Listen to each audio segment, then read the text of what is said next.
To cure my supposed possessiveness, my wife would toss a signed divorce agreement at me every time she spent the night with her first love instead of coming home. In just 6 months, I had collected 99 of them in my drawer. When the 100th one arrived, I overheard him ask her, his eyes red with emotion, "I'm divorced now. Will you still marry me?" After a moment of silence, she answered with conviction, "I will." In that instant, I knew it was time to give back the title of husband. The next day, I took a cab to the old Thompson family estate. The 6-year agreement was up, my debt of gratitude was paid, and it was time for me to leave. My voice was quiet, but resolute. Seeing that my mind was made up, Mr. Thompson could only sigh. "It's been hard on you all these years. Before you go, you can ask me for anything." I was silent for a long time before finally speaking. "I want your blessing for Chloe and Julian to be together. You originally sent me to her to help her get over Julian, but now 6 years have passed, and you've seen it for yourself. Perhaps true love can't be broken apart." At my words, Mr. Thompson heaved another heavy sigh, his eyes filled with weariness and resignation. "Fine, fine. I'm getting old. I won't meddle in their affairs any longer. Let them do as they please. As for the divorce, you'll have to talk to Chloe about it yourself." I nodded, gave the old man a respectful bow, and then turned and walked toward the gate. Back at the house, I pulled a divorce agreement from the drawer. In the signature space, Chloe's name was written in a fluid, elegant script. For a moment, I could picture her signing it all those years ago. She had looked at me without a trace of emotion, her expression distant as she told me, "Ethan, I know you're madly in love with me, but my heart belongs to someone else. I only married you because of family pressure. If you ever want a divorce, just sign this. You'll be free to leave whenever you want." Now, I picked up the pen and, without a moment's hesitation, signed my name on the line for the husband. Just as I finished the last stroke, the door swung open. I turned to see Chloe standing in the doorway, holding our son Leo's hand. The two of them, one tall and one small, shared the same air of refined dignity, as if cast from the same mold. Leo's face was a mask of impatience. "Why did you call so many times? Where's your soup?" I replied. "It's not ready yet," he grumbled. "All you do is stay home and do chores, and you can't even get that right?" I didn't argue with him, simply replying calmly, "The soup is in the kitchen." With his answer, he didn't waste a second, letting go of Chloe's hand and rushing off to the kitchen. Chloe stepped forward, her tone cool. "Leo is still young. I'll talk to him about his attitude." I paid her words no mind. I had raised Leo since he was a baby. Though he had always been distant with me, he used to at least call me Dad. But ever since Julian returned, I don't know what he told Leo, but now our son was convinced I was the villain who kept him and his mother apart. His attitude toward me had hit rock bottom. He wouldn't even look me in the eye, much less have a civil conversation. I shook my head. "That won't be necessary." After a moment, I looked at her calmly. "Chloe, I've signed the divorce papers. I don't want custody, and I don't want any money. I'll be gone once the 1-month waiting period is over." Before I could finish, Leo came jogging back, happily clutching a thermos. His eager voice completely drowned me out. "Mom, let's hurry and go see Uncle Julian. He must be so scared all alone in his hospital room." Chloe finally seemed to register my presence, looking at me with a blank expression. "What did you just say? I didn't catch that." She said it so casually. I looked at her, remembering how her mind had clearly been elsewhere moments before. She hadn't been listening to me at all. Even though she was home, her thoughts were still with Julian at the hospital. Realizing this, I didn't bother repeating myself. I just shook my head and said softly, "It was nothing. Since she didn't care about me, it didn't matter if she knew I was leaving or not." I watched the two of them disappear through the doorway and said nothing to stop them. Their trip would last for several days, which gave me the time I needed. I used the time to submit an application to the National Research Institute. I earned my doctorate at 22. If I hadn't married into the Thompson family to repay a debt, I would have become one of the nation's brightest minds. After all, several of my peers from that time have since won Nobel Prizes. Now, with my debt repaid and no other family to speak of, I just wanted to fulfill the ambitions I had set aside. A few days after I submitted my application, my phone rang. I glanced at the screen. It was an unknown number. The voice on the other end was filled with surprise and excitement, and I quickly recognized it as an old colleague. "Ethan, are you really coming back? The news is already all over our circle. You were always the most gifted among us, and then you just vanished." Professor Albright never stopped talking about what a loss it was. When he heard you were returning, he was so thrilled he couldn't sleep for days. "We're all so happy for you. It looks like the entire academic world is about to be shaken up." I caught the teasing note in his voice and smiled, a genuine smile that I hadn't felt in a long time. Don't worry. From now on, I'm dedicating all my time to my research. I'm done with everything else. Before I could finish, the door was pushed open, and Chloe and Leo's voices rang out in unison. Done with what? I hadn't expected them to return so suddenly, much less to overhear my call. My heart leaped into my throat. I quickly hung up and turned to face them, hiding the surprise in my eyes and keeping my expression neutral. It's nothing. I was just cleaning up and found some old things I don't need anymore. I was planning to throw them out. Chloe still looked suspicious. All of it. Her eyes bored into me, as if trying to see right through me. But I remained calm, showing no sign of guilt, and she finally relaxed her gaze, apparently deciding she was overthinking things. Having eased their suspicions, I subtly changed the subject. What brings you two back? At that, Leo didn't hold back, immediately starting to complain and give orders. I hated the food and the hotel, so we came back. Now, are you going to make dinner or not? I want barbecue ribs. I frowned and glanced at Chloe, but she just stood there silently, clearly sharing her son's sentiment. I pressed my lips together,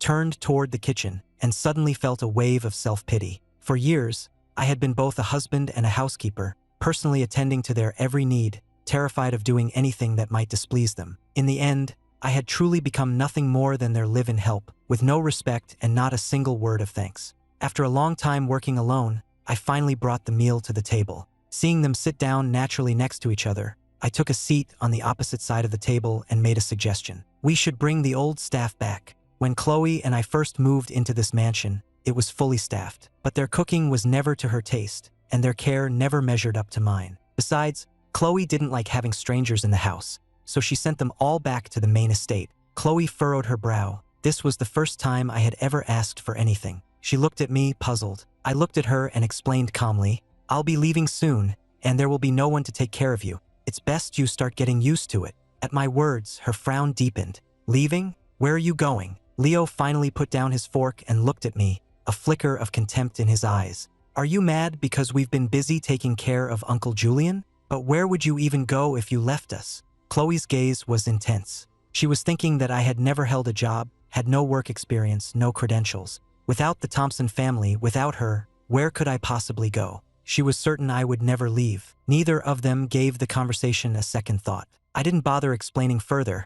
I just sighed quietly. The meal ended quickly, and the subject wasn't brought up again. In the dead of night, Chloe and I lay in the same bed, both wide awake. I was used to this life, sharing a bed but living in different worlds, always keeping my distance from her. I closed my eyes and slowed my breathing. The mattress beside me dipped, and a sudden warmth pressed against my side. She reached out, her arm wrapping naturally around my waist, her hot breath on my neck. I knew what she wanted and was about to push her away when I heard her whisper a gentle name. Julian. The love in her voice was so thick you could feel it. Instantly, my mind flashed back through the years. Every time we were close, every time passion took over, the name she cried out was always his. Julian. A wave of revulsion washed over me, and I shoved her away forcefully, the sudden movement snapping her back to reality. Confusion flickered in her eyes.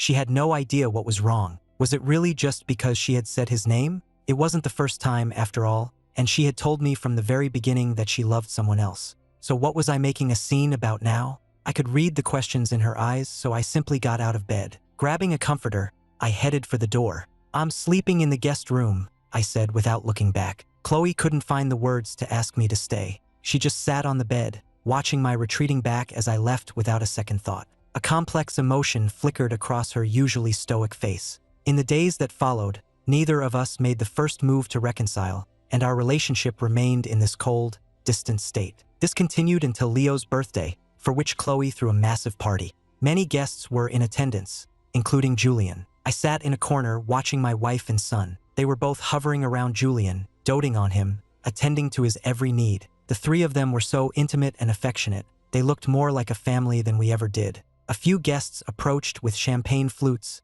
striking up a conversation. Ms. Thompson, Mr. Thompson, young Mr. Thompson. Hearing them addressed that way, Chloe froze for a second. It was the 5th or 6th time that day someone had made the same mistake. She instinctively glanced in my direction and saw me quietly lower my head. A pang of something soft went through her, and she took it upon herself to clarify. Julian isn't my husband. He's my brother. The guests finally understood and quickly apologized. As they walked away, they began to whisper among themselves. I saw Miss Thompson hovering around that Julian fellow all night, I just assumed he was her husband. So, where is the real Mr. Thompson? Someone in the know pointed them in my direction. That's him over there. Upon seeing me, one of them remarked, "Wow, that's just sad." At his own son's birthday party, his wife and kid are fawning all over another man. I acted as if I hadn't heard a thing, my face a calm mask. When it was time for presents, I walked over and handed Leo a key. "I locked your gift in the safe. You can open it to see what it is." Inside that safe were birthday gifts I had prepared for the next several decades of his life. After all, once the divorce was final, I wouldn't be seeing him again. But when I held out the key, Leo didn't even glance at it. He simply knocked it out of my hand, tilting his chin up with a dismissive air. "I don't have time for that." Chloe frowned. "Don't speak to your father that way." After her quiet reprimand, she turned to me. "He's just a kid. Don't take it to heart." I forced a silent, bitter smile. He was just a kid, yes, but that was no excuse to treat his own father with such contempt. How little she must think of me to use that same excuse every single time. As we spoke, Leo had already run over to Julian, his eyes shining with anticipation. "Uncle Julian, what did you get me?" Julian smiled and produced his gift, a paperback storybook. It wasn't even wrapped, clearly a last-minute purchase. But Leo was ecstatic, grinning so wide his eyes nearly disappeared. "Thank you, Uncle. I love it. I'll treasure it forever." After the presents, it was time for the cake. Leo stood before the expensive confection, closed his eyes, and clasped his hands together. A second later, he spoke, his childish voice carrying across the room. "I wish Uncle Julian could be my daddy, so he and Mommy can be together forever." A stunned silence fell over the party, followed by a wave of shocked murmurs. Chloe was stunned, but Leo was unfazed. He just blinked, pouting defiantly. "Don't you want to be with Uncle Julian, Mommy? I saw them in your study. Your drawer is full of love letters you wrote to him, and you kept all of his pictures. And in your books on the shelf, you've written his name on every single page. Ethan is just a housekeeper. Why can't you and Uncle Julian just be together?" At these words, Julian whipped his head around to look at Chloe, his eyes instantly welling with tears, his rims turning red. "So all these years, Chloe, you never forgot me?" Chloe looked away, flustered, and didn't answer. But Julian pressed her. "I just need an answer, Chloe." As he spoke the last word, a tear finally escaped and rolled down his cheek, landing like a heavy weight on her heart and melting away her defenses. The love she had suppressed for so long came pouring out. "Yes," she said, the words she had hidden in her heart finally escaping. "I never forgot you for a single moment." As her confession hung in the air, the room fell completely silent. Suddenly, a loud crash echoed through the hall. Everyone's head snapped toward the sound. Someone had knocked over the champagne tower, and unfortunately, Julian was standing right in its path. Chloe and Leo cried out in unison, "Julian!" I watched, frozen, as they scrambled in a panic toward Julian, who was too stunned to move. Standing between them and him, I became an obstacle in their path. They shoved me aside forcefully, and I stumbled backward, losing my balance. A moment later, the cascade of champagne and glass crashed down on me, and my head swam. My dazed eyes focused on the scene in front of me. Chloe and Leo, their faces etched with worry, hovering over Julian. "Uncle, your hand is bleeding." "Julian, I'm taking you to the hospital." Without a moment's hesitation, Chloe helped Julian to his feet and started for the exit. Leo scurried after them on his short legs, struggling to keep up but not complaining. Julian's arm was draped around Chloe's shoulders. He had only a tiny cut on his forearm, but to them, it was a grievous wound. They hurried past me, and as they did, Chloe's eyes flickered in my direction. Seeing the cuts and bruises covering me, she seemed to remember that she had pushed someone. She paused for a fraction of a second, looked at me and said without a hint of apology, "I have to get Julian to the hospital. You should probably take a cab and get yourself checked out." I opened my mouth, but before I could say a word, they were gone. Left lying in the wreckage, I managed to dial 911. The ambulance arrived quickly. I was on a gurney, about to be wheeled into the ER, when Chloe and Leo came rushing back. Their faces were frantic. "Julian has a clotting disorder. The bleeding won't stop, and he's passed out. The hospital is low on his blood type, and I remember you're a match. You have to come donate blood now." As she spoke, Chloe reached out to pull me from the gurney. A doctor quickly intervened, looking concerned. "Ms. Thompson, Mr. Miller's own injuries are more severe. He's too weak to donate blood right now." But his words had no effect on Chloe. Her brow furrowed in annoyance, and she didn't stop. Even Leo chimed in, pouting with complete indifference. "It's just a little blood. What's the big deal? How can he even compare to Uncle Julian?" A chill ran through my veins.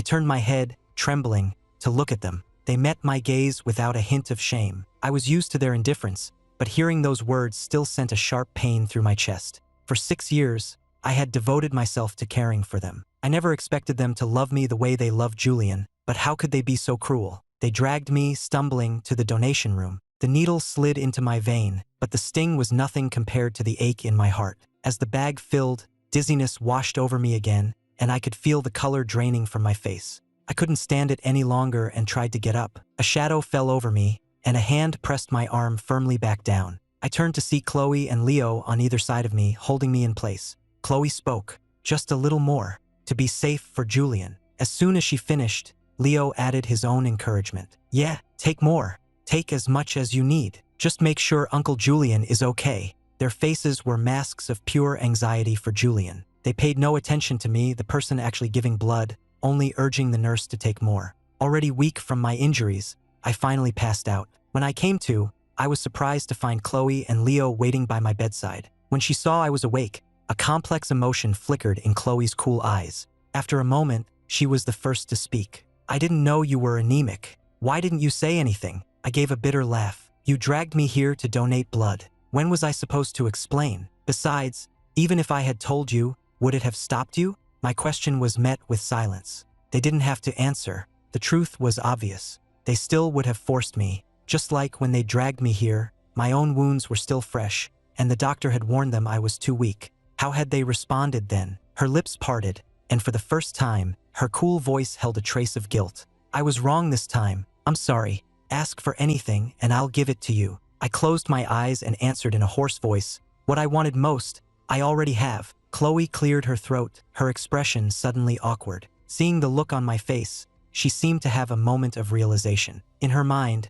I was still the man who loved her more than life itself, who would do anything just for a single glance from her. She assumed that what I wanted most was her, and our marriage. But only I knew I wasn't talking about any of that. I was talking about my freedom. After a moment's hesitation, she opened her mouth to speak again, but just then a nurse came in. Ms. Thompson, Mr. Clark is awake. Hearing this, Leo couldn't sit still. He jumped to his feet and started rushing Chloe. Mom, let's go. He's fine now, why are we still here? Look at him, his color is back. He was probably just faking it for attention. We should go see Uncle Julian. He hates pain and he lost so much blood. He needs us right now. With Leo tugging at her sleeve, Chloe stood up with a sigh. She paused at the doorway and looked back at me, a hint of resignation in her voice. I'll be back to check on you later. Then she turned and left, and this time she didn't look back. And she never did come back. As I was resting, my phone buzzed with a new message. I opened it. It was a picture from Julian. In the photo,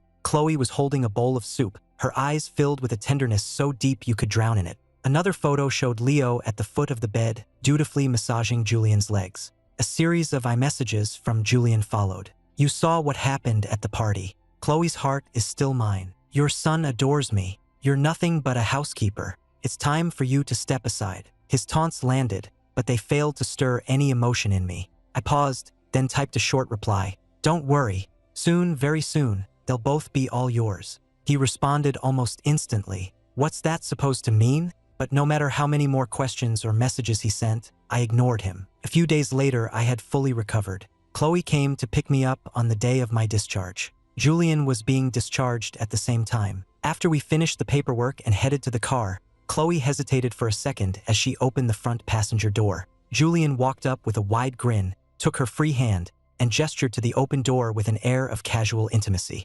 Chloe, did you open that for me? She nodded, but her eyes drifted uncontrollably toward me. She must have wondered how I would react. Would I be angry? Hurt? Both? What she clearly didn't expect was for me to calmly open the back door for myself. Maybe it was because she told me from the start that she loved someone else, and I, in my foolish love for her, had spent all these years being obedient, never fighting for anything, never demanding anything. Just like now, knowing her heart belonged to Julian, I wouldn't insist on playing the part of her husband in public. But for some reason, a strange, unsettling feeling washed over Chloe. Just as I was about to get in, Julian suddenly spoke, his voice laced with frustration. Chloe, damn it, I think I left my locket in the room. It's the one you gave me for my 18th birthday. His words immediately captured the attention of both Chloe and Leo. I'll go get it for you, Chloe said, turning back toward the hospital. You wait here. Seeing her go, Leo quickly ran after her. "Mom, I'll go too." Their figures vanished into the crowd. Julian turned back to me, his chin tilted in a sneer.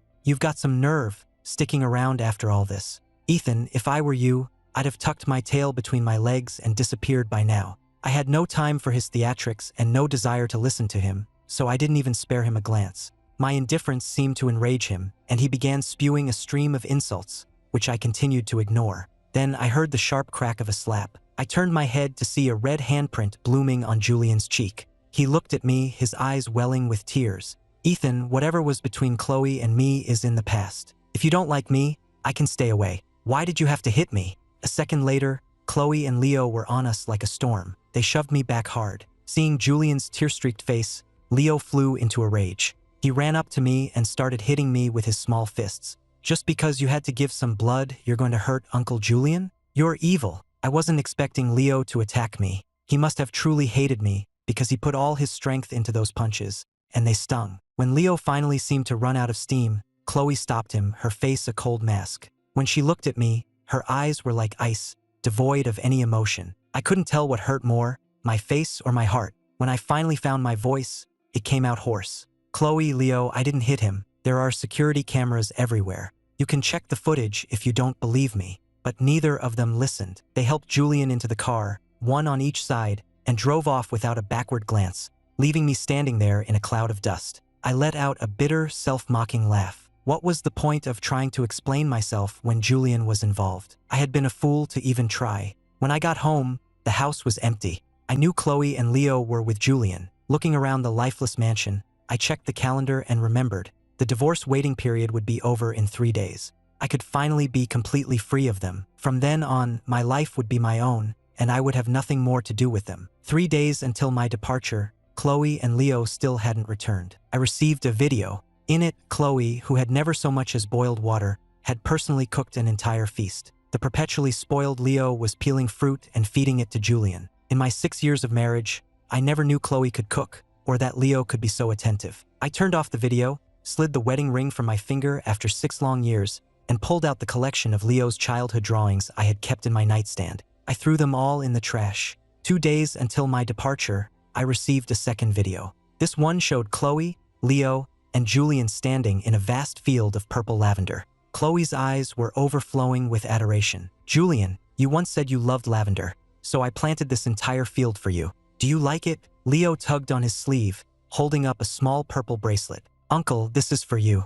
I spent a long time picking the prettiest flowers to make it." I watched the video with a calm expression. Then I went through the house, gathering all the gifts I had ever given to Chloe and Leo. They were covered in dust. Most had never even been opened. I tossed them all into the fireplace and watched them burn. 1 day left. I received a third video. It showed Chloe and Leo at an auction, spending lavishly on Julian's behalf. Anything he even glanced at, no matter the price, Chloe would buy for him. If Julian so much as frowned, Leo would rush to warm his hands or feed him a piece of fruit. They only had eyes for him. I switched off the video, my face impassive, and went out to file the final divorce papers. When I returned, I began erasing every trace of my existence from that house. On the day I was set to leave, I had all my bags packed. Just as I was about to walk out the door, Chloe and Leo burst in. The first words out of her mouth were a demand. "Today is Julian's birthday. You need to go and apologize for hitting him the other day." I stood perfectly still,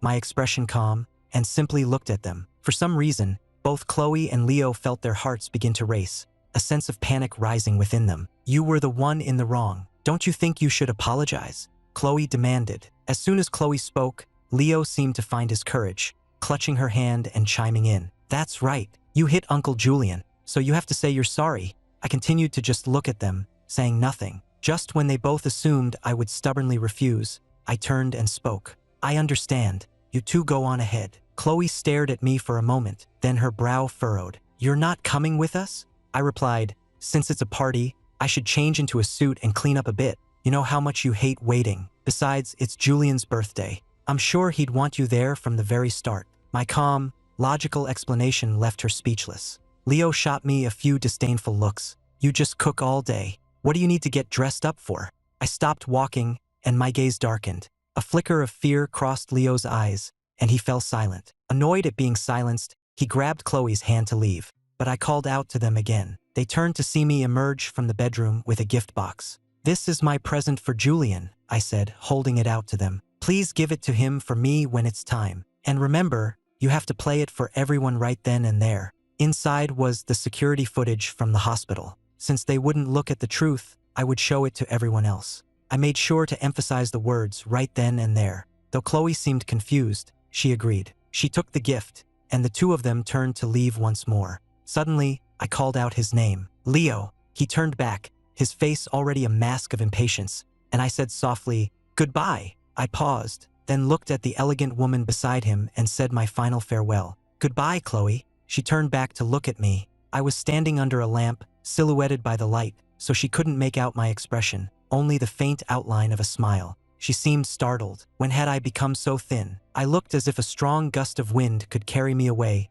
out of the Thompson house, out of her life entirely. But she quickly dismissed the thought. I loved her too much. How could I ever leave? I hadn't left in 6 years. Anyone else might leave, but not me. She forcefully suppressed the strange panic rising in her chest, nodded, and then, holding the gift box in one hand and Leo's in the other, she walked out the door. Only after I watched them leave did I look away and go back inside. I grabbed my packed suitcase and walked out of the mansion. At the curb, I hailed a cab, got in, and gave the driver my destination. The car pulled away, heading in the opposite direction of Julian's party. Goodbye, Chloe. Goodbye, Leo. Meanwhile, in her own car speeding across town, Chloe felt a strange sense of unease. She kept glancing back, checking to see if I was following. Her eyes fell on the gift box in her hand, and she frowned, making her deliver his gift for him. Just how late was he planning to be? How long could it possibly take to change clothes and wash up? She tried to recall how long it usually took me to get ready, but as she thought back over their 6 years of marriage,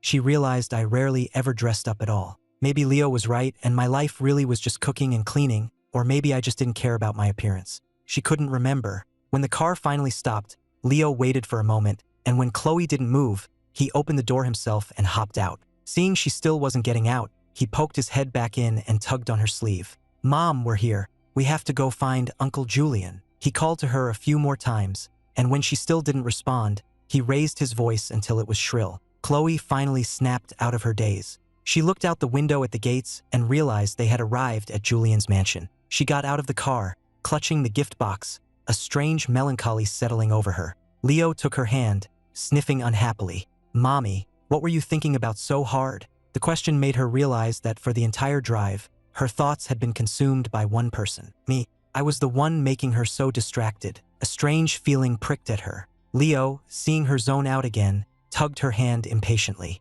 She shook her head as if to clear it. "It's nothing." Her answer was dismissive, but Leo was too excited about seeing his uncle to press the issue. Still, for some reason, ever since we had parted ways, her heart had been pounding in her chest. She felt a profound unease, as if something vital was being ripped from her, something she couldn't grasp. The feeling didn't fade, not even when she saw Julian in the grand ballroom. She kept glancing toward the entrance, growing more and more agitated as time passed. Julian noticed her anxiety but couldn't figure out its source. After racking his brain, he was left with only the most unlikely possibility. A vicious light glinted in his eyes. If I was going to be so stubborn, ignoring all his hints to step aside and now pulling stunts to get Chloe's attention, then he would just have to give me a special gift of his own. Julian looked up, his bright, charming smile back in place. He walked over to Chloe, glass in hand. "Chloe, you seem distracted. Ethan still isn't here. Is everything all right? If you're worried, you should go find him. It's okay if you're not here for my party."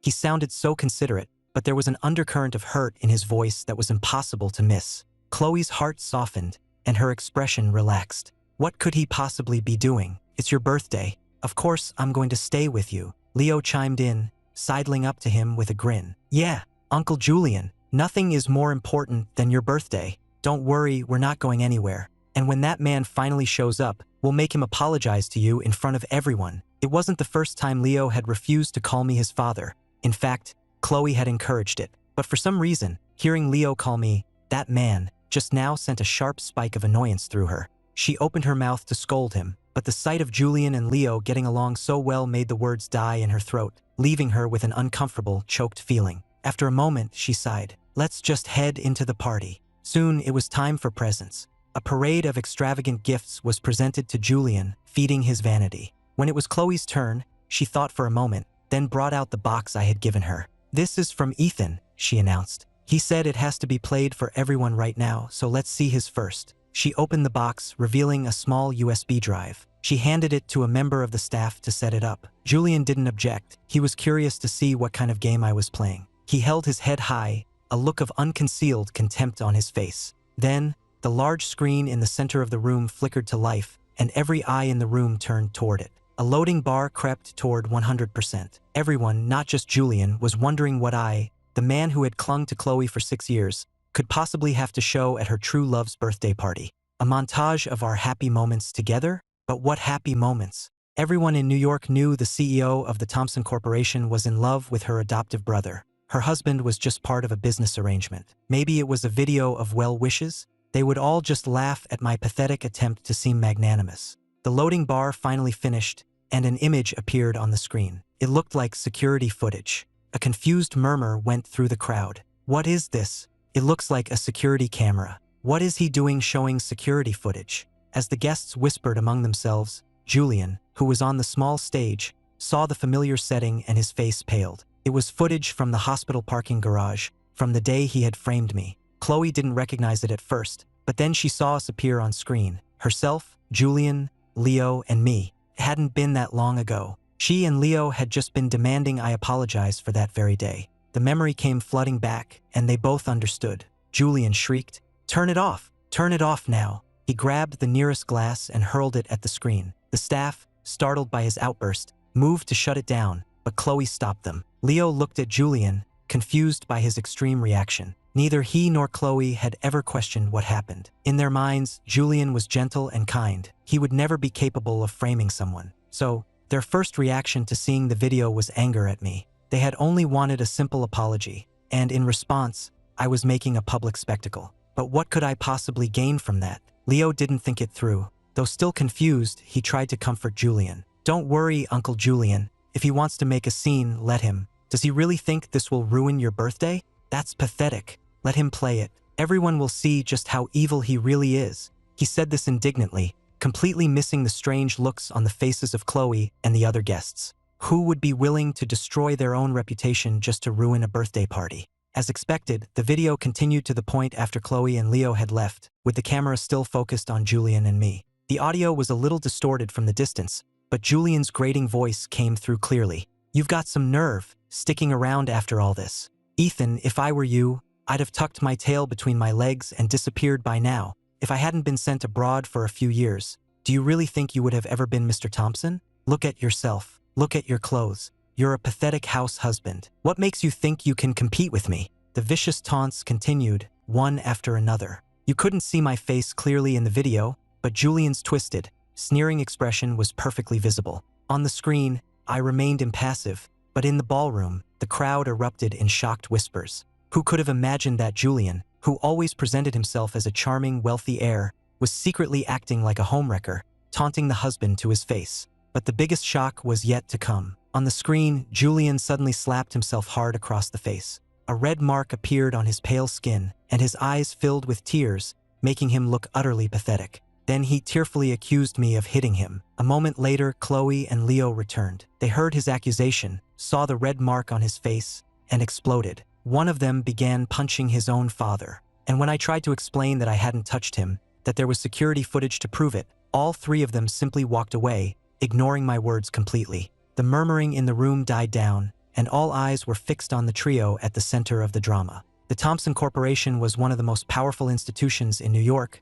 and most of the people in that room depended on the family's goodwill. They could whisper about the family's adopted son, but they wouldn't dare openly judge the CEO and her heir. But in their eyes, you could see a flicker of contempt. They looked down on Julian for his manipulative behavior, and they were disgusted with Chloe for believing him so easily, and with Leo for attacking his own father based on a lie. The three Thompsons at the center of it all were beet red with humiliation. Chloe, in particular, looked mortified. She opened her mouth as if to speak, but as she scanned the room, she still couldn't find the person she was looking for. She finally remembered that I hadn't arrived yet, which was why I'd asked her to deliver the gift for me. An overwhelming wave of guilt washed over her. Beside her, Leo was completely stunned. Leo had always hated me, hated that I was his biological father. Chloe had told him that his grandfather had sent her true love away and forced her to marry me instead. She told him she had been forced, that her true love was her kind, innocent adoptive brother, but their love was forbidden, and she had no choice. So, in Leo's mind, I was a thief, a villain who had stolen his mother away from the man she was meant to be with. Without me, his father would have been the kind and gentle Julian. But now, with this video playing for all to see, his entire understanding of good and evil was crumbling. He looked up at his mother, his anchor, with lost eyes. So he hadn't hit his uncle that day? He saw the same dawning confusion reflected in his mother's eyes. Chloe's head snapped up, her gaze locking onto Julian, who was trying to quietly exit the stage. As if she had finally found a target for her fury, she unleashed it all on him. Why did you lie? I trusted you. Julian, how could you become this kind of person? Her face was a mask of anguish. Leo immediately echoed her. Yeah, Uncle Julian, why did you lie to us? Weren't we good to you? Seeing them both turn on him, Julian stared in disbelief. But with all the guests watching, he swallowed his anger. No, it's not like that, let me explain. Suddenly, a single person in the audience began to applaud, the sound startling everyone in the room. All heads turned, trying to see who would be so bold. Chloe and Leo were also stunned for a moment before turning toward the sound. A woman stood up, a mocking smile playing on her lips. Well, we should all thank Mr. Clark for providing such wonderful entertainment. Recognizing the speaker, Chloe's face hardened, the anger in her eyes intensifying. In that moment, on top of her anger at Julian's deception, she felt a surge of fury at me for making it all public. Why couldn't I have just explained it to her privately? Why did I have to humiliate them like this? When the other guests saw who was speaking, a collective sense of understanding dawned on them. The Thompsons had few rivals in New York, but the Bell family was one of them. And Isabella Bell had been Chloe's frenemy since childhood, opposing her at every turn and delighting in her misfortune. Under the circumstances, she was the only one who would dare. Having enjoyed the show, Isabella casually turned and strolled out of the ballroom, not giving Chloe a chance to retaliate. With the party in ruins and Isabella leading the exodus,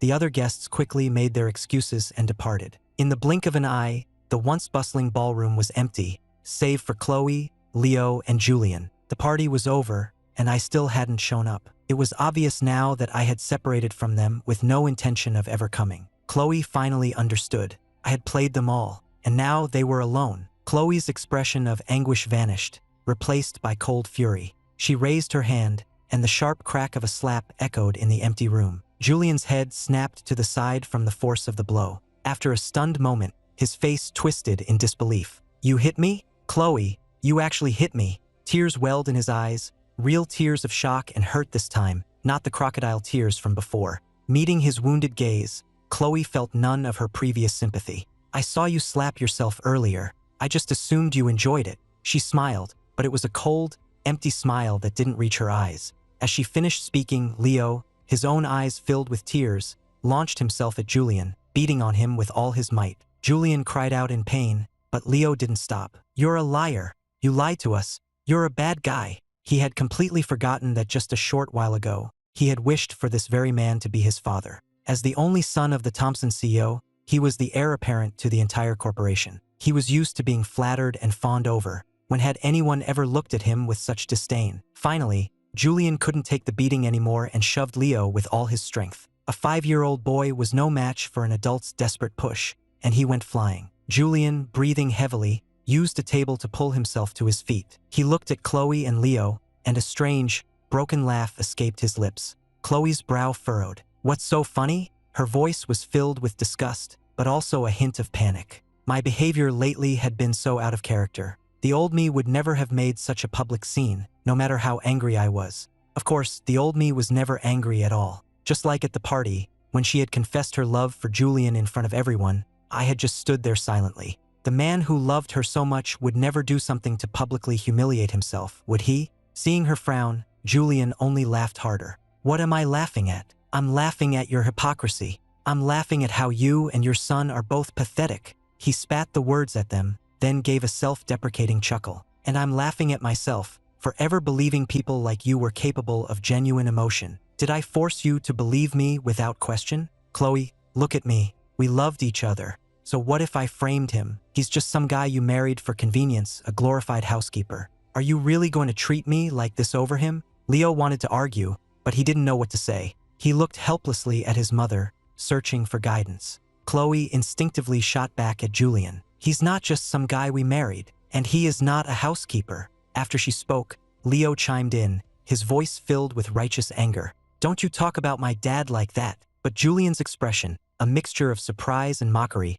made them both freeze. They realized they were defending me with words they themselves had used as insults. Julian scoffed. Chloe, don't tell me you've actually fallen in love with Ethan. And you, he said, turning to Leo, stop pretending to be the dutiful son. Do you think everyone has forgotten that on your birthday you called him a housekeeper and said your mother and I were the perfect match? A flicker of confusion crossed Chloe's mind. Was she in love with me? She glanced at Leo, who looked just as lost as she felt. She opened her mouth to speak, but no words came out. Leo's voice cracked. No, it's not like that. You tricked me. You lied and made us think Dad was hurting you. That's why I hated him. Tears streamed down his face as he looked up at his mother, desperate for her to agree. His words grew from a stutter into a confident roar, his anger flaring up again. He grabbed a nearby vase and hurled it at Julian. Julian flinched, closing his eyes just as a sharp pain exploded near his temple. He reached up and his hand came away wet and warm. Julian was rushed to the hospital,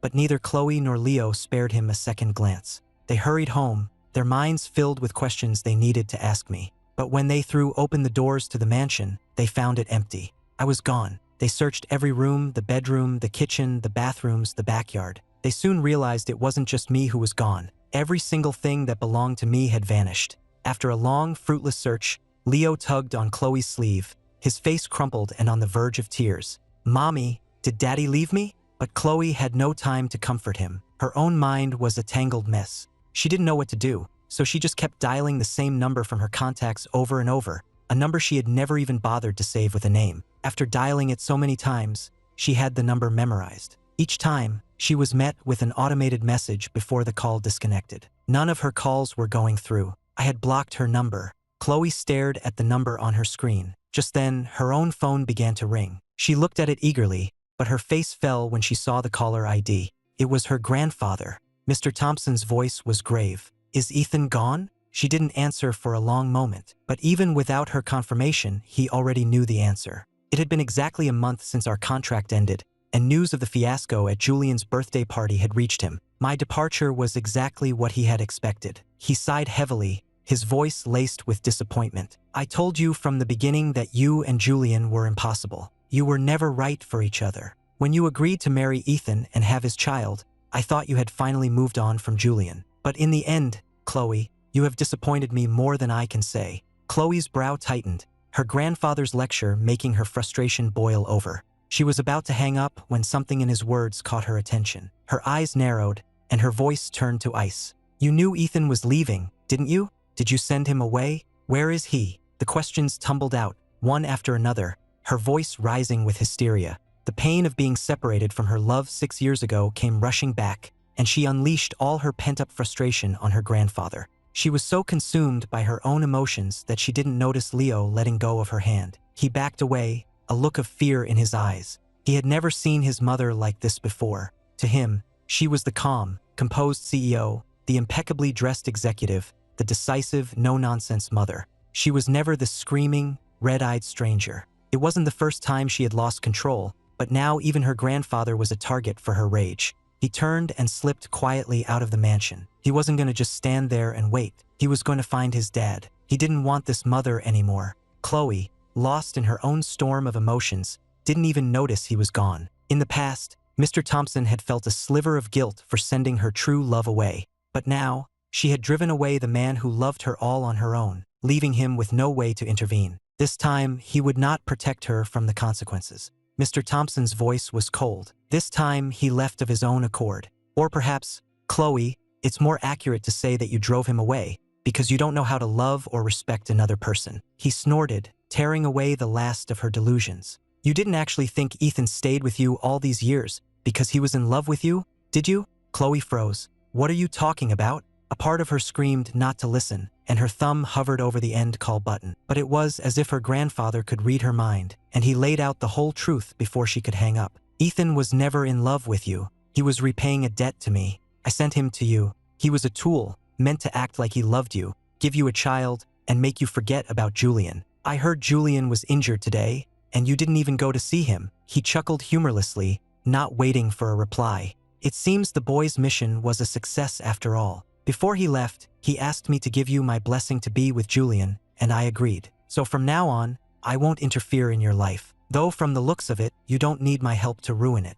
The gloating in his voice was unmistakable. Chloe's face twisted in a pained grimace, but she refused to back down. "I don't believe you," she hissed through clenched teeth. "You're lying." Her grandfather's reply was nonchalant. "Believe what you want." But his casual dismissal was more convincing than any argument, and her denial crumbled, replaced by a bottomless panic. He had never loved her. The thought, as stark and undeniable as the black and white contract he mentioned, hit her with the force of a physical blow, draining all the strength from her body. "Are you satisfied with the truth now?" her grandfather asked. Chloe sat motionless, like a statue. She was still the granddaughter in whom he had placed all his hopes. He had only told her the truth to shock her out of her stupor, to make her understand that she couldn't be so stubborn when it came to matters of the heart. When he spoke again, his tone was softer, but tinged with a deep disappointment. "Chloe, I'm not trying to hurt you, but you've always been too impulsive, too extreme. You have to learn to cherish what's in front of you.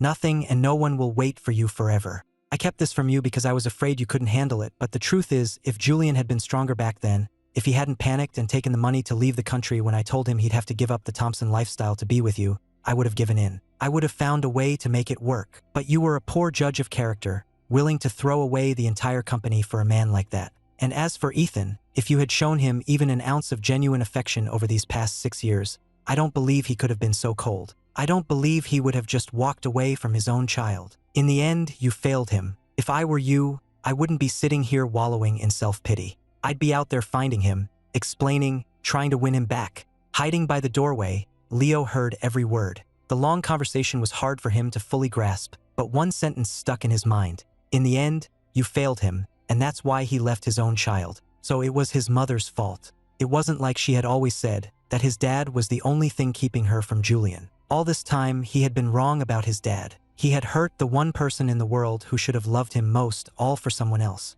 Tears filled his eyes, and he turned and ran. 5 years later, Boston Logan International Airport. My rapid pace betrayed my agitated mood. Behind me, Isabella struggled to keep up, dragging a massive suitcase. "Hey, Ethan, wait for me," she called out. She didn't lower her voice, and while her shout didn't stop me, it did cause a woman who was just passing me to freeze. She whipped her head around, her eyes wide with shock, hardly daring to believe her ears. Was it just someone with the same name, or was it really him? 1,000 thoughts raced through her mind as she studied my retreating form. In 6 years of marriage, we had never taken a single photo together. The gifts I had given her and Leo, I had thrown them all away. She had searched that enormous mansion countless times, only to finally accept the fact that I had erased every trace of myself from her life, leaving nothing behind. Now, 5 years later, she had almost forgotten my face. That's why she hadn't recognized me when we passed each other. But hearing Isabella call my name had jogged her memory, and the more she looked,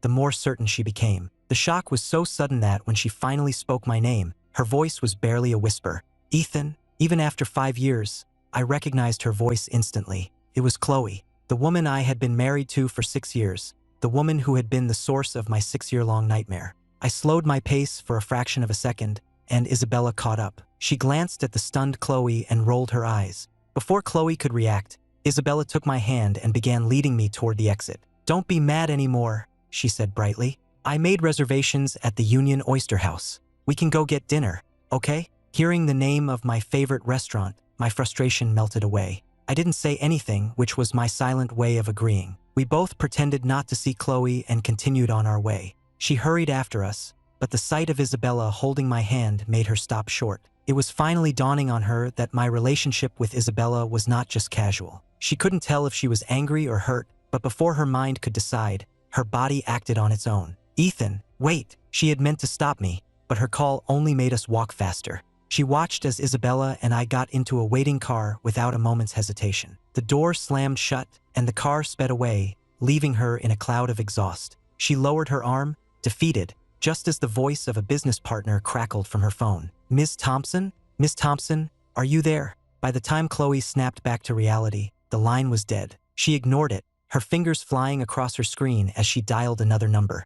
"I want a full report on Isabella Bell." where she's been for the past 5 years, what she's been doing, and when she got in touch with Ethan. Her assistant was confused by the sudden interest in Isabella until she heard the last part of the sentence. Her heart skipped a beat, and she quickly agreed to the request. My own movements were kept private by the Institute, but Isabella's were public record. After 5 years of searching for me with no success, Chloe had a complete dossier from her assistant in just 3 hours. I had met Isabella 2 years ago. Like the other scientists at the Institute, I spent most of my time buried in my work. The only time we left was when our supervising professor, worried we'd go stir crazy, would literally lock us out of the lab and force us to take a vacation. Other than that, the only time I left was to accept awards. 2 years ago, I was on an overseas trip with some senior colleagues when I got separated from the group. While I was waiting for them, I ran into Isabella. She approached me with a casual swagger, then froze for a second when she saw my face. Her intense stare made me wary, and I cautiously backed away without a word. When my colleagues found me, I warned them about her. They questioned her, and she vaguely claimed to know me. Since I insisted I had never seen her before, they assumed she was some kind of con artist and had her taken to the local police station. It was a rather eventful way to meet someone. Once the misunderstanding was cleared up, we started seeing more of each other. She was clearly interested in me from the start, a development our professor was thrilled about, often lamenting that my other colleagues weren't as forward. Isabella played her cards perfectly, giving me enough space so I never felt smothered, but staying present enough that I never forgot about her. It all felt very natural. She chose the night of the first snowfall to tell me how she felt. Fireworks exploded overhead, illuminating the blanket of fresh snow. There was no one else around. For a moment, it felt like we were the only 2 people in the world. "Ethan," she said, "I'm falling for you. Let's be together." She made it feel special, but without any pressure. I looked at her, hesitating. I lowered my gaze, my voice a little rough. "I've been married. I have a son. Why would you want someone like me?" Isabella had thought about this long before she decided to confess. Unlike Chloe, Isabella had known the truth about me from the very beginning. I wasn't some lovesick admirer or a pawn in a family arrangement. I was the man who had willingly signed a 6-year contract to repay a debt. She had watched from the sidelines for 6 years as I devoted myself to caring for Chloe, raising our son, and trying my best to be a good husband and father. She had seen me endure being framed time and again by the man Chloe loved, and still I had stayed. Back then, she had assumed I had genuinely fallen in love with Chloe. She had felt a mix of pity and envy. Envy that Chloe had a grandfather who cared so much for her future, and a husband who loved her so deeply. It wasn't until the disaster at Julian's birthday party that she realized how wrong she had been. When she saw me again after I had left, the quiet, submissive man she had known was gone. Now, just by standing in a room, I commanded attention. She was drawn to me, and as she got closer, her interest grew into something more. She was sure of her feelings now.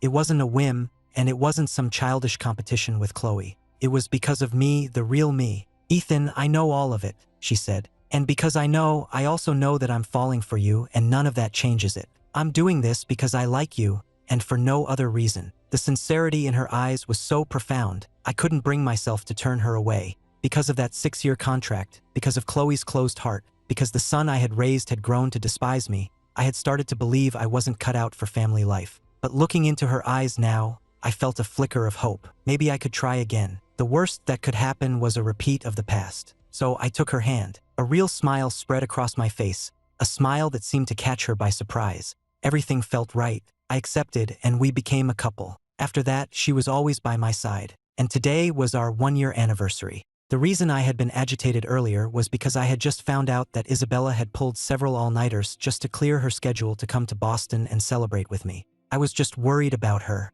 And now, as Chloe stared at the files and photos from her assistant, she saw a version of me she had never known. Vibrant, happy, alive. A complex, sour feeling, like a vat of vinegar tipping over, churned in her stomach. What was even harder to swallow was the fact that Isabella was now my girlfriend, and she was nothing. She looked at our divorce certificate, overcome with a regret more intense than any she had ever felt. Why had she given me that signed agreement on our wedding day? Why, in all those 6 years, had she never once tried to build a real life with me? Why, when Julian returned, did she and Leo have to push me away? If she hadn't, she wouldn't be in this position now, finally seeing me again but with no right to even speak to me. And I had long since moved on and started a new life. I was, of course, completely oblivious to Chloe's inner turmoil. At that moment, I was sitting in a private booth at the Union Oyster House, being personally waited on by the CEO of Bell Industries. She served me a piece of perfectly cooked lobster, still steaming, which I dipped in a sauce she had mixed herself. The warmth spread through me, chasing away the Boston chill, but her eyes never left my face. Her constant staring made me self-conscious, and I playfully tapped her hand. "Eat your food. Why are you staring at me?" Even so, she didn't look away. She just smiled, her face radiant. "Because you're handsome," she said. We ate and joked, and before we knew it, an hour had passed. Just as we were about to leave, the door to our booth was thrown open. I frowned, annoyed, assuming it was a waiter. I was about to ask why they hadn't knocked when I looked up and saw Chloe standing in the doorway. Beside her stood Leo, now tall enough to reach her waist. In the 5 years since I'd last seen him, he had grown from a small child into a young boy. His features had changed, and he had a more reserved air about him, no longer the loud, impulsive child I remembered. He looked like a little man. Even though I didn't seek it out, news about them always found its way to me. There were stories in the business journals about Chloe's devotion to her late husband's memory, and about how Leo was already showing signs of his mother's sharp intellect.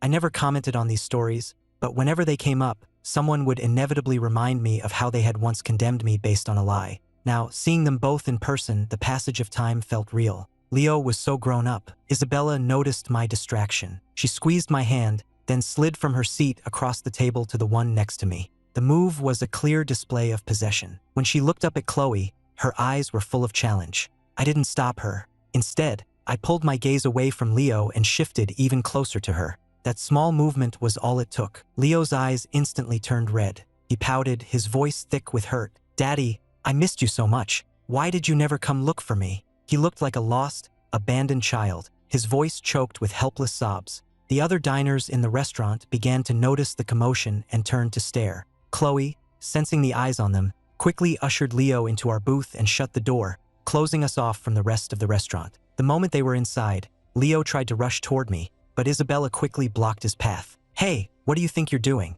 We can talk, but keep your hands to yourself." Leo glared at her, his face flushed with anger. "He's my father. Who are you to keep me away from him?" He spoke with such conviction. The moment he had learned my whereabouts, he had rushed to Boston, terrified that if he was too slow, he would lose me again. In his 5 years with his great-grandfather, he had learned many things, including how to hide his true intentions. He had pretended to be the perfect, obedient great-grandson to trick Mr. Thompson into letting him take the private jet to Boston. On the way, he had imagined our reunion 1,000 times. He imagined I would be filled with regret, or that I would still be angry, but that if he just apologized sincerely enough, I would forgive him. But he was wrong. I remained where I was, subtly shifting away from him as he approached. I slowly shook my head. "I'm not your father, Leo. Have you forgotten who you chose to be your father?" The color drained from his face. Chloe quickly stepped forward and took Leo's hand, her voice laced with disapproval. "Ethan, I know you're still angry with us, but he's just a child. He didn't know any better back then. He made mistakes. But isn't the important thing that he's learned from them? Why are you saying such hurtful things to him?" I finally looked up, meeting her eyes for the first time since she had arrived. "Miss Thompson, we're divorced. We are not on a first-name basis. Please call me Mr. Miller from now on. Otherwise, my girlfriend might get jealous." I drew a clear line between us with my cold, formal tone. The casual mention of my girlfriend landed like a hammer blow. She had seen the report, but hearing the words from my own lips was a different kind of pain. My expression was neutral, but she seemed to be lost in a memory. It was as if she was seeing a scene from our past, but with the roles reversed. Back then, she had been the one with all the power. She had been the one to keep me at arm's length. I had been the one who asked for nothing, no wedding, no honeymoon, just a marriage certificate and a ring. And she had been the one to condescendingly hand me a signed divorce agreement, saying, "I know you love me, but my heart belongs to someone else. I only married you because of family pressure. I've already signed this. If you ever want to leave, just add your signature, and you're free." She had been so confident then, so sure of herself. She probably never imagined that one day, she would be the one begging for a second chance. She was finally feeling what I must have felt back then. A bitter, self-mocking smile touched her lips. But no, that wasn't right. Why would I have been hurt? I was only there to repay a debt. She had offered me an easy way out. I should have been happy. Chloe opened her mouth to speak, but her throat was dry. From the very beginning, she and Leo had never truly been a part of my world. But Leo wouldn't give up. "Daddy, do you really not want me anymore?" I was growing tired of this. I took Isabella's hand and stood up to leave. But as we tried to pass, Leo grabbed my arm and burst into tears. "Daddy, I know I was wrong. It was all my fault. I'm so sorry. Please, Daddy, just give me one more chance. I swear I'll be good. I'll listen to you. Please don't leave me. Chloe moved to block my path, her eyes red-rimmed. Ethan, it was my fault. I didn't know my own heart, and I took advantage of your love to hurt you. No, that's not right. It wasn't love. Grandfather told me everything. You were only with me to repay a debt. She fought to keep her tears at bay, her eyes turning a painful shade of red. Ethan, Leo, and I both know we were wrong. Can you please forgive us? Give us one more chance to start over. This time, you don't have to love us. Just come back. We'll do anything you want. Leo nodded eagerly. Daddy, the key to the safe you gave me, I found it. I looked inside. I saw all the presents you left for me, for all my future birthdays. I've been good. I only open one each year. You didn't want to leave me, did you? Please come back. He blinked up at me, his eyes wide and pleading. I was surprised to hear him mention the safe. I thought I had gotten rid of everything. Then I remembered that I had tossed the key, so I hadn't bothered with the safe itself. I never would have guessed that Leo, who had thrown the key away without a second thought, would have gone back to find it. While I was lost in thought, Isabella spoke up, her voice sharp with annoyance.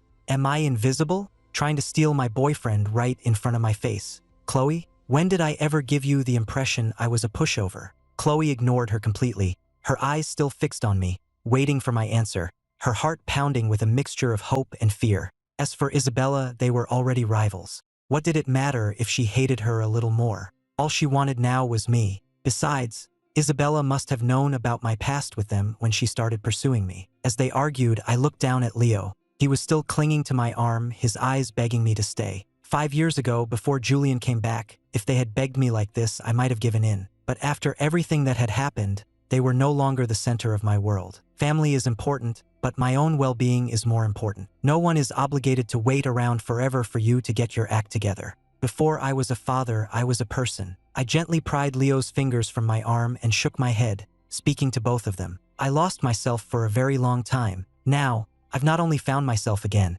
I found someone who truly fits with me. Why would I give all that up just because you're sorry now? I left with Isabella. As Chloe started to follow, her phone rang. It was her grandfather. Omnicorp couldn't get a hold of you, so they called me. Chloe, who taught you to let your personal life interfere with business? You just stood up a major partner. Only then did Chloe remember the real reason she was in Boston. Business. If the deal with Omnicorp went through, it would open up the entire New England market for the Thompson Corporation, taking the company to a new level. And now she was hours late for the meeting. She stood there silently, watching as Isabella and I disappeared into the distance, a bitter resentment churning inside her. Leo looked up at her, his eyes asking the question she couldn't answer. Why weren't they following us? On the phone, her grandfather changed the subject. Is Leo with you? Yes, she said, not bothering to lie. After all, Leo had taken her grandfather's private jet to get to Boston. It wasn't hard to track him. His voice was laced with disapproval, directed at her, at Leo, and at me. So you took the boy and you saw him? What did he say? What are you planning to do now? Don't you understand? I sent him to you to help you get over Julian, not so you could turn him into your next obsession. The threat was clear. If Chloe continued to let her personal life interfere with the company, he would intervene again. Leo overheard the last part of the conversation, and having been raised by the old man, he understood the implication immediately. Don't you dare hurt my daddy, he shouted into the phone. Mr. Thompson's voice was stern. If you care so much about Ethan, then instead of yelling at me, you should be on the next plane home. And tell that foolish mother of yours to get her priorities straight. Chloe frowned, her voice sharp with defiance. You were the one who told me to go find him, to explain, to apologize. How can you now accuse me of having my priorities mixed up? What was important and what wasn't? What could wait and what was urgent? Why did her entire life have to revolve around the company? Why could her grandfather send away the man she loved, force her into a marriage, and now tell her she couldn't even try to win back the man she had lost, that she had to just go back to work? Her grandfather was furious.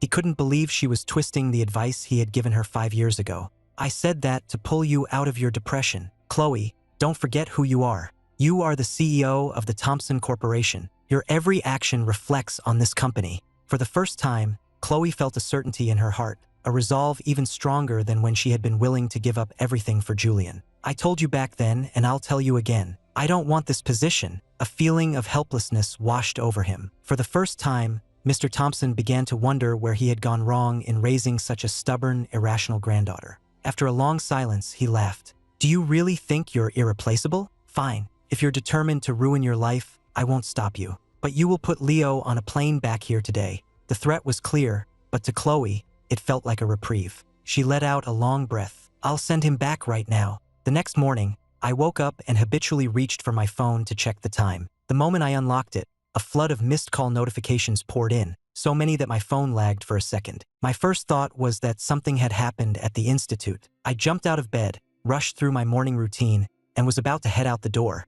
Isabella heard the commotion and came out of the kitchen. Seeing my frantic state, she looked concerned. What's wrong? What's the rush? She handed me a glass of warm milk. Here, have something before you go. I took a sip, my hair still a mess, and explained, I just saw I have a ton of missed calls. I think something's wrong at the lab. I have to go check. As I said it, I realized something wasn't right. My apartment was right next to the institute. If there was a real emergency, my colleagues wouldn't have just called. They would have been banging on my door hours ago. They wouldn't have just given up. The realization eased my tension, and I let out a long breath. Now that I was calm, I could actually check to see who had been calling. Isabella, amused by my panic, sat down at the table and brought me a plate of eggs. Well, since it's not the lab, you can eat while you figure it out. The calls were from several different numbers, each one having called multiple times. I couldn't tell if it was a prank or a real emergency. I switched over to my iMessages and saw a long list of unread texts. Each one said the same thing. Leo is missing. My mind went blank. Missing?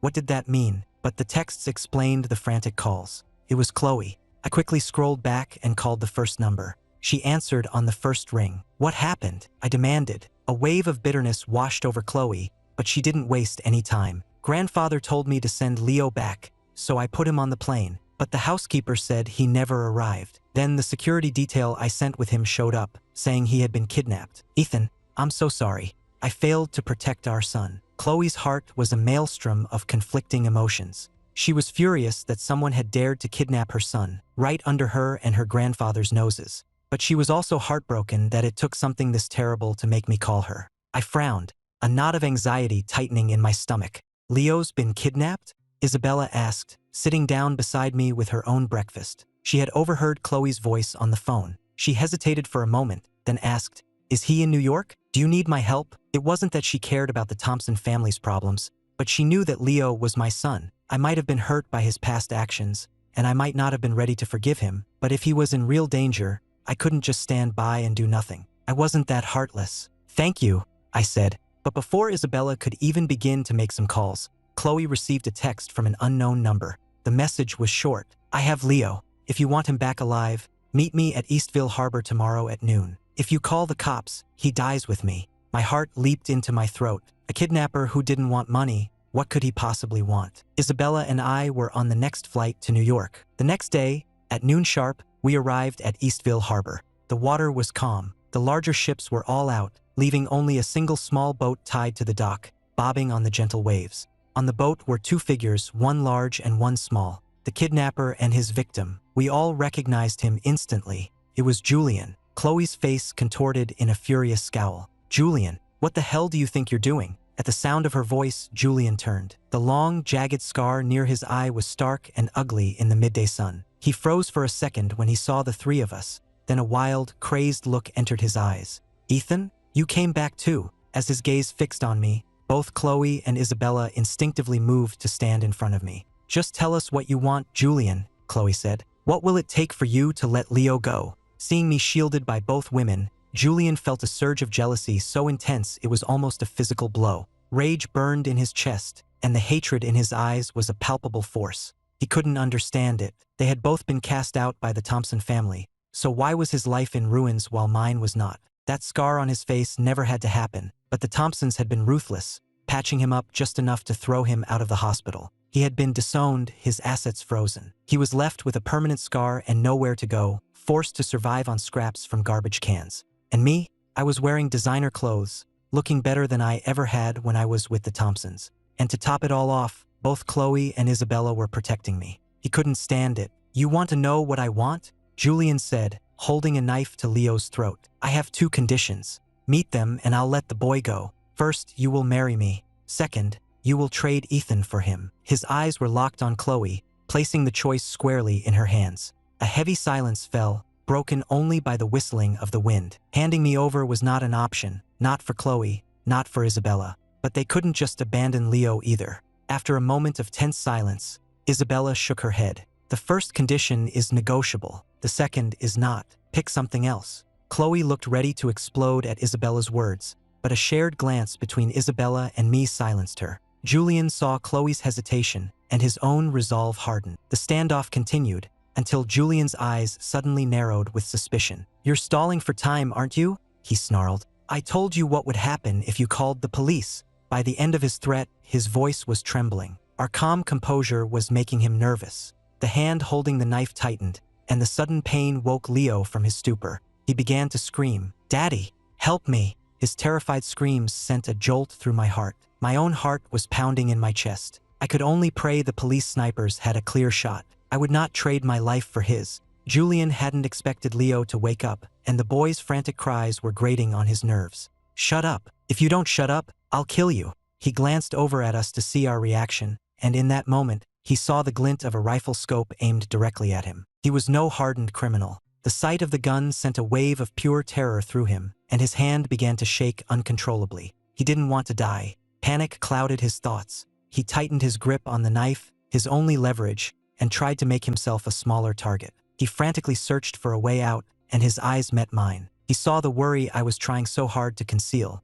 A desperate, insane idea took root in his mind. If he was going to die today, he would take everyone down with him. Leo's cries continued, but Julian no longer seemed to notice. He looked at us, his voice eerily calm. "I know you called the police, so I've changed my mind. I want all of you on this boat. When we get somewhere safe, I'll leave." Having made his decision, his mind felt preternaturally clear. After a moment's hesitation, Chloe was the first to step onto the boat. Isabella and I followed right behind her. Watching Julian use Leo as a human shield, a terrible premonition washed over me. The feeling grew stronger as we got closer. Just as we reached the edge of the dock, I grabbed Isabella's arm. I had a feeling he wasn't just planning to escape. Just as I whispered my warning, Chloe stepped onto the boat. A second later, Julian lunged. There was a sickening sound as the knife plunged into Chloe's throat. A gunshot rang out. I whipped my head around just in time to hear 3 distinct splashes as bodies hit the water. The crying stopped. The police and rescue divers who had been lying in wait swarmed the area,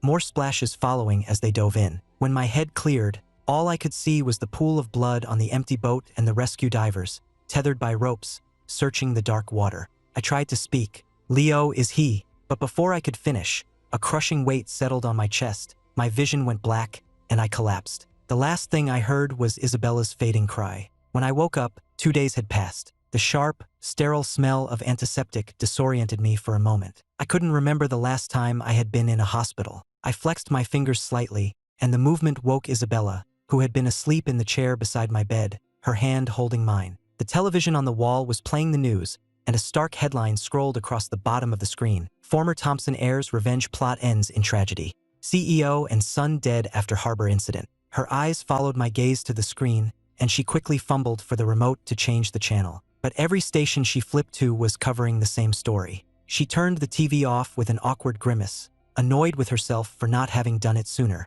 I shook my head. "It's not your fault." The truth was, none of this had anything to do with Isabella. Julian's resentment was a consequence of Chloe and Leo's own actions. They were now facing the outcome they had created, and there was no one else to blame. After a moment of silence, I looked up, my voice weak. "I want to go see them." With death, everything was over. Ashes to ashes, dust to dust. Whatever was between us, the debts and the affections, was finally gone. I never got to see Chloe and Leo one last time. Mr. Thompson stopped us outside the funeral home. His eyes were clouded with grief as he waved us away. "Go home," he said, his voice raspy. "Just go home." He was an old man forced to bury his own kin. He didn't know who to blame, the tangled web of love and hate that had led to their deaths, or his own old-fashioned stubbornness that had pushed them all to this tragic end. In the long night, fireworks lit up the city sky, but this new year, with all its celebration, was not for them.